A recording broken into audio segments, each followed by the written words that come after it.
Jean-Pierre Pernaut nous a quittés le mercredi 2 mars. Âgé de 71 ans, il est décédé après une lutte menée contre la maladie. Depuis plusieurs mois, l'animateur préféré des Français était atteint d'un cancer des poumons. Une disparition qui a dévasté des millions de personnes à travers le pays, fans comme personnalités.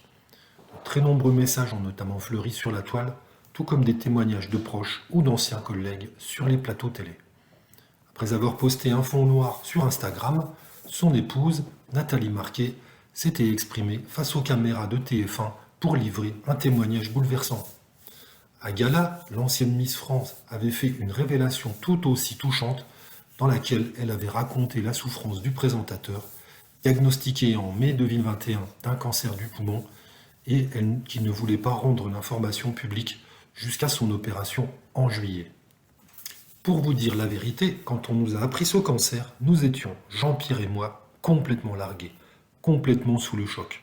Et j'avais peur d'être pollué par la présence des paparazzis. Il est resté 3 semaines à l'hôpital en juillet et je voulais qu'il soit tranquille. Dans ces moments-là, vous savez, on a besoin de calme. Jean-Pierre a connu 3 semaines de souffrance sur son lit. Et même en rentrant à la maison, c'était l'enfer. Les antidouleurs ne fonctionnaient pas. Il a perdu 5-6 kilos, même s'il les a vite repris. Et puis, les enfants n'étaient pas prêts à subir toute la presse. Pour autant, il semble que Jean-Pierre ne soit pas mort des suites du cancer.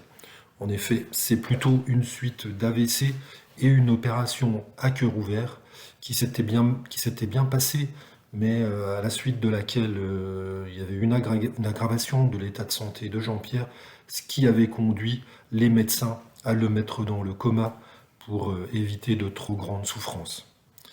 Un récit qui risque d'émouvoir encore davantage tous les fans et qui se remettent difficilement de sa tragique disparition.